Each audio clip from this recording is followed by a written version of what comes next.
Hello everybody, I'm here at Thrive MedSpa in Puerto Vallarta. Thank you so much for receiving us here at the clinics. Mikel Alvarez is the owner of Thrive.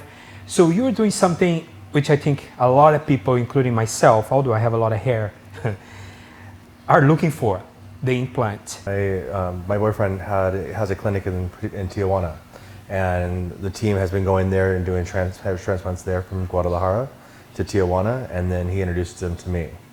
And so now we have them coming here.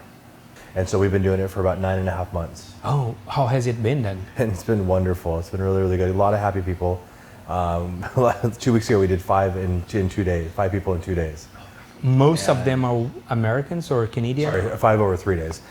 Locals. I mean, it could be. I don't know. If they're from Canada or U.S. or they live here or come here or fly into here or have multiple residents here. But we've now done. I think today marks 32 that we've completed in 9.5 months. Wow. 32 transplants, and today was the first one. Is actually the second transplant. Let's say I'm not very familiar with the whole treatment, but let's say I wanted to do on my forehead, a little bit here. I don't live in Puerto Vallarta, so I have to catch a flight to go back to California.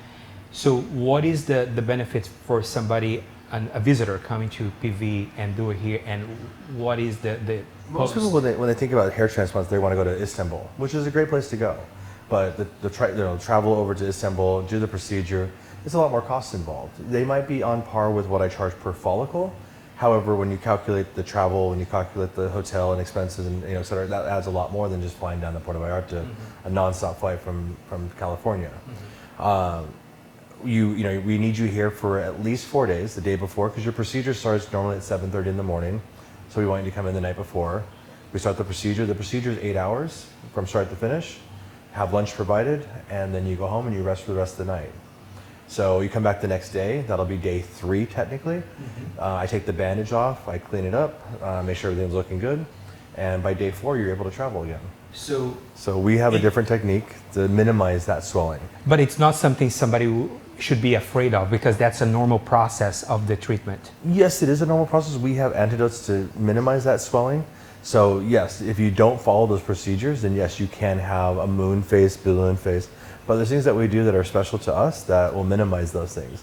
And so that's what we're known for. If a patient does get a little more swelling, we have some other things that we can work on, but we really keep that swelling to a minimal. Let's say I am salt and pepper, and I want to take a bunch of hair, the part that's still black, and I want to put it on my forehead. Is that mean it's going to be black here? No, you're going to continue the salt and pepper. I mean, that's the process of the hair. When we clean and sort the hairs, yes, we'll try to get as much black in the front as we can and then work our way through. But we also don't want to have a big definitive black spot in gray. So the team will really work on making it look natural. I did 4,000 follicles. I was the first one here to do it. I thought I was overthinking it. I was overanalyzing it. I was stressing out about it, thinking there was this big process, which it is. It's life-changing. It does change it. But it's not that much where you need to stress over it. It's a simple process. As an example, a guy came in today for a consultation. I told him about the process, told him what it was. He asked, when can I do it? I said, if you want to do it tomorrow, we have an opening. Boom, he's doing it tomorrow. You don't need to overthink it. It doesn't have to be that hard of a process. And what about, 2 more questions for you about that, and then I want to move on to different treatments here. Do we need to shave the head? Yes and no. For most people, yes, because we're going to shave the back of the head between the ear to ear to get the donor area. So that part's going to be shaved down. If we're putting it in the front, we're going to shave down the front so we can see where we're putting it in the front. We also want to do more because we want to weave it into the scalp so it's not a definitive line.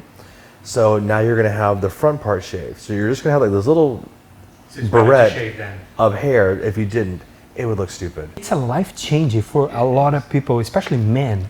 It is. It's definitive. It's who you see.